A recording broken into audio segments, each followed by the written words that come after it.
Assalamualaikum warahmatullahi wabarakatuh. Salam persahabatan, salam YouTuber semua, salam persaudaraan. Apa kabar semua? Semoga hari ini kita tetap dalam lindungan Allah Subhanahu wa taala dan semoga hari ini menjadi hari yang penuh dengan berkat, rezeki dan rahmat. Amin amin amin ya robbal alamin. Nah, jadi sahabat, sebelum kita memulai berbagai aktivitas kita, jadi agar tetap memberikan semangat dan energi yang luar biasa, mari kita bergoyang sedikit. Ya, tarik sih. Oke, jadi begitulah dulu sahabat. Untuk video kali ini kita akan mereview, atau saya akan mereview peralatan atau hal-hal sebagai safety, keamanan di dalam melaksanakan pekerjaan pembasmi gulma atau penyemprotan lahan, baik perkebunan sawit, lahan sawah, lahan cabai, dan lain sebagainya. Jadi apa saja hal tersebut sahabat, mari kita saksikan terus video ini. Jangan lupa like, komen, dan subscribe. Jadi sahabat, sebelum kita masuk ke hal-hal yang menjadi safety keamanan di dalam melaksanakan pekerjaan pembasmi gulma, terlebih dahulu saya memperkenalkan, ini berupa tank atau alat yang kita gunakan untuk menyemprot. Ini sticknya, ini nozzle-nya, ini engkolannya, dan ini tabung angin.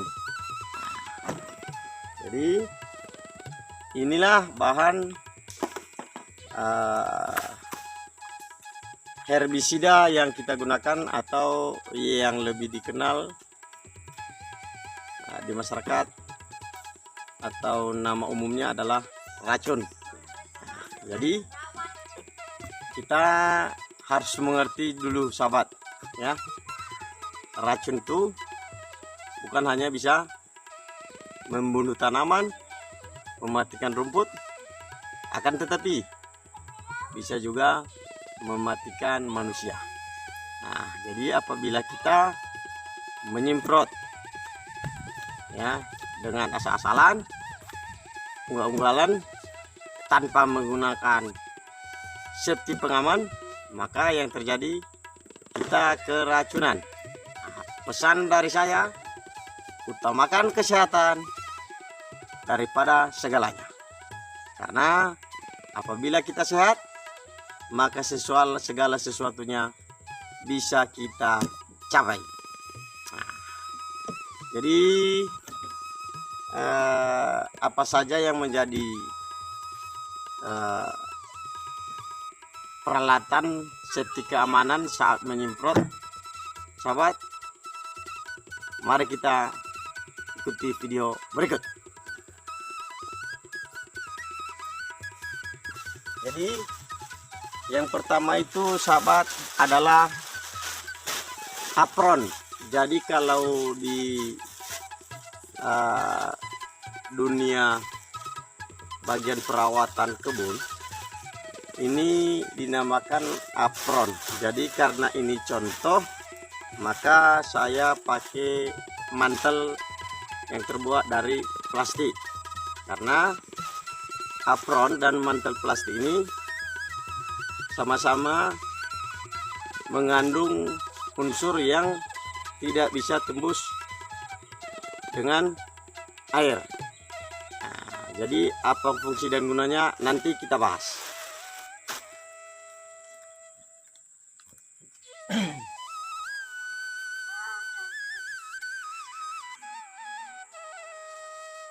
Ini adalah sarung tangan, dan ini sarung tangan biasa, hanya karena contoh saja. Usahakan sarung tangannya pakai sarung tangan yang terbuat dari karet atau yang tidak tembus dengan air. Dan ini masker. Nah, masker nih. Jadi kalau di dunia penyemprotan juga umumnya masker yang dipakai itu tidak semacam ini, sahabat. Jadi ada masker khusus.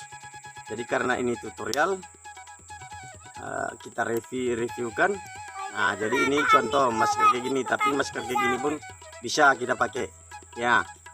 Dan ini kacamata. Nah, tapi ini kacamata biasa, sahabat. Begitu juga dengan kacamata ini. Kacamata yang kita pakai bukan seperti begini, tapi ada spesial kacamata untuk penyemprotan tuh seperti model kacamata yang dipakai yang biasa menyelam. Nah, kan begitu. Nah, jadi apa-apa saja gunanya ini, sahabat, mengapa perlu kita pakai, mari kita lanjutkan. Nah, jadi apron ini, sahabat, nah, itu gunanya bisa dikatakan sebagai mantel badan. Nah, contohnya seperti yang saya pakai ini.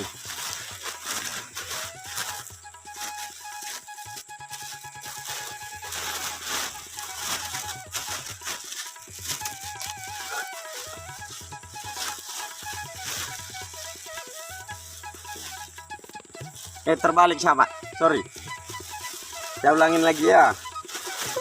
Nah, terbalik. Sahabat pun diam aja, nggak mau ngasih tahu. Oke.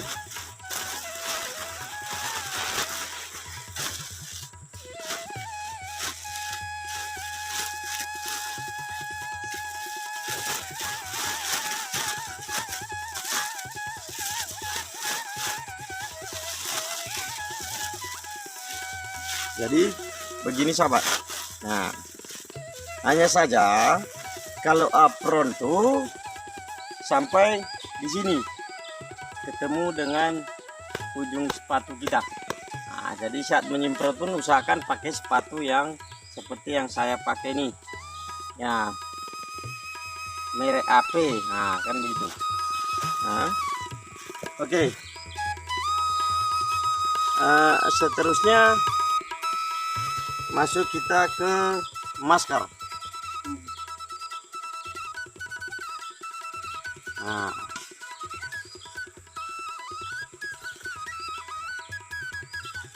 seterusnya masuk kita ke sarung tangan. Lucu.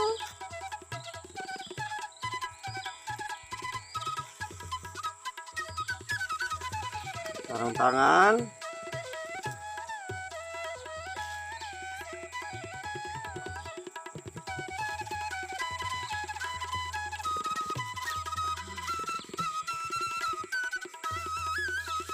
Ini sarung tangan.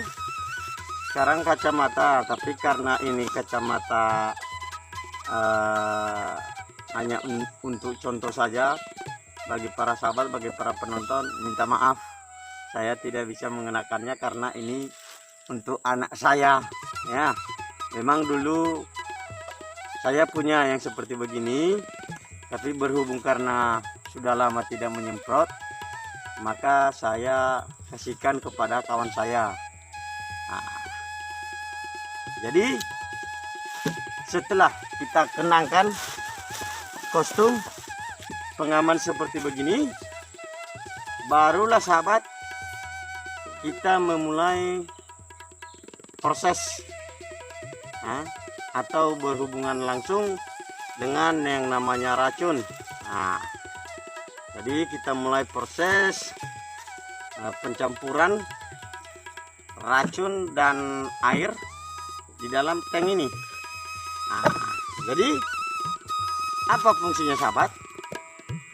Masker dan kacamata berfungsi untuk melindungi hidung atau pernapasan, melindungi mulut, melindungi racun saat baik kita saat menuangkan racun ke dalam wadah penyemprotan, saat kita juga menyemprot. Nah, jadi tanpa kita sadari, sahabat, kadang-kadang kita lalai. Nah, saat menyemprot kita memainkan sticknya terlalu tinggi atau kita melawan arah angin. Jadi kalau udah kita kenakan seperti begini sahabat, nah, jadi walaupun terjadi hal seperti begitu, insya Allah ya kita akan terlindungi. Jadi ini apron atau berupa mantel penyemprotan yang kita pakai. Gunanya apa? Nah, jadi fungsinya seperti begini sahabat. Saat kita menggendong tank seperti begini atau wadah yang berisikan racun seperti begini, apabila terjadi kerusakan pada pompa, entah bocor, entah air menguap, ya, jadi tidak terkombinasi langsung sahabat. Nah, tidak terkombinasi langsung dengan kulit kita, karena racun bisa membahayakan bukan karena terminum, bukan karena terhirup, tetapi bisa juga membahayakan lewat terkombinasi dengan kulit, membusuk sahabat ya. Dan hal itu dulu waktu saya bekerja sebagai perawatan, saya telah mengalami. Nah, itu kenapa? Karena saya lalai menggunakan semua peralatan yang menjadi safety keamanan ini sahabat. Nah, memang saya akui sahabat, memakai seperti begini, mengenakan pakaian seperti begini, kita risih. Kenapa? Karena kita merasa panas dan ribet. Nah, apron itu sahabat sama seperti yang saya pakai ini, hanya saja modelnya beda. Itu umumnya tidak tembus air. Berarti kalau udah tidak tembus air, berarti angin pun tidak tembus sahabat. Nah, kan begitu. Nah, jadi selesai mengenai peralatan itu. Ada satu hal lagi sahabat ya, yang menjadi apa namanya, safety keamanan juga nih ya, untuk menghindari pekerja keracunan di dalam melaksanakan pekerjaan penyemprotan. Jadi hal yang terakhir adalah membuat jerigen emergensi. Nah, seperti begini. Nah, ini jerigen emergensi yang diisi dengan air bersih sahabat. Jadi apa gunanya? Saat kita selesai mencampur atau mengisi tank, jelas walaupun kita pakai sarung tangan tadi, tapi kita memegang namanya racun. Jadi setelah itu kita bisa cuci tangan, kan begitu. Begitu juga saat kita istirahat mau minum. Nah, entah mau apa ya, itulah gunanya jerigen atau ember emergensi ini sahabat. Nah, cuman usahakan sahabat untuk jerigen emergensi ini jangan main celup langsung seperti begini. Nah, tapi ambil wadah kecil berupa gayung untuk mencuci tangan sehingga airnya tetap terjaga bersih. Nah, yang terakhir, agar tidak terjadi juga keracunan saat penyemprotan, adalah tata cara peletakan air minum, makanan, racun, dan emergensi. Jadi kebanyakan sahabat Ya, saya tengok penyemprotan itu sembrono sahabat. Ya, sembrono. Entah berpikir karena apa, saya kurang paham. Cuman saran saya, apabila melakukan pekerjaan penyemprotan ini sahabat, berhubungan dengan yang namanya racun, hati-hati sahabat. Ya, hati-hati. Itu risikonya ngeri. Bisa secara langsung dan bisa tidak langsung. Tidak langsung maksudnya tidak saat itu kita merasakan, tapi berdampak di waktu yang panjang. Nah, jadi untuk menghindari hal-hal itu, ya salah satunya ya seperti yang saya review tadinya sahabat. Nah, jadi yang terakhir ini sahabat, letakkanlah emergensi air minum dan sejenis makanan yang kita perlukan saat bekerja itu berjarak dengan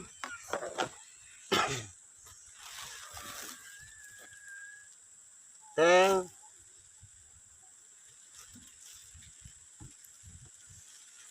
dan racun. Nah, seperti yang nampak pada video ini. Nah, kan tuh berjarak itu sahabat. Nah, jadi usahakan ya, usahakan peralatan yang telah berkombinasi langsung dengan